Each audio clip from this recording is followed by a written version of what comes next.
今日就同大家講下一隻新股 IPO 明明很忙1768啊！內地零食商零食很忙同埋趙一鳴零食嘅母企明明很忙啦，就喺星期二20號開始啦，就招股去到星期五23號㗎，招股價呢就係介乎229.6去到236.6啊，每手就100股，所以入場費大約呢就係23,000幾蚊㗎，預計呢就會1月28號正式掛牌啦。呢次明明很忙嘅基石投資者啦，真係可以話係星光熠熠啊！包括好似有騰訊啦、淡馬錫、貝萊德、富達基金等等，總共8名嘅基石投資者，認購金額咧係高達1.95億美元㗎。至於喺財務方面啊，呢間公司咧喺舊年嘅9個月收入啦，大約咧就有463億元啦，按年係增長5%㗎。咁啊，期內嘅利潤咧就有15.5億元啦，按年都增長近2.2倍。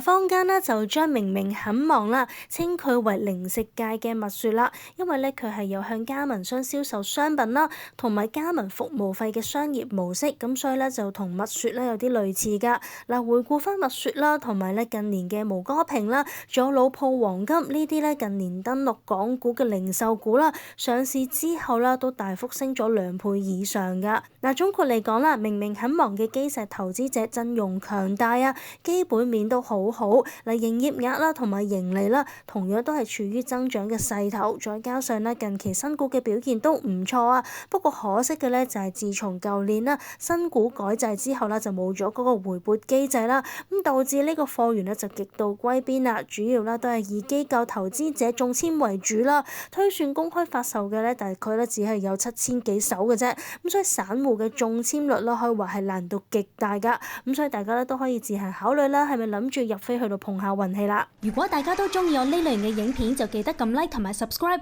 仲有撳埋隔離嘅鐘仔，咁下次有新片呢就會即刻通知你噶啦。我哋下條片見咯噃，拜拜。